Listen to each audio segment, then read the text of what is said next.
Realisht për mu si trajner i klubit futbollistik Dogaxhini ka qenë privilegj që tash 3 vite jam pjesë e këtij projekti, ku qëllimi ynë ka qenë ndërtimi i lojtarëve dhe zhvillimi i lojtarëve të reja.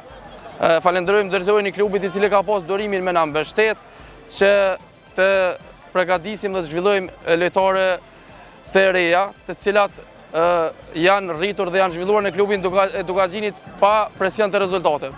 Fatkeqësisht në kampionat dështum, po ndoshta mosha e tyre presioni edhe pse kemi tregu karakter dhe mentalitet fituesi, arritëm të rikthehemi dhe ta fitojmë kupën e Kosovës, që për mua është kënaqësi e madhe që pas shumë vitesh ta dërgojmë një trofe në komunën e Klinës. Është një ndjenjë e veçantë, se kemi punu shumë, kemi sakrifiku, edhe në fund u shpërblym. E kemi humbur një ndeshje, po fati s'ishte me ne, po ja dolëm në fund me kon kampion të Kosovës. Është ndjenjë e veçantë, sidomos me shënu gol. Këtë ndeshje është diçka e pa parashikueshme, po me shumë mundi, me shumë sakrificë, bashkë me ekipen ja dolëm.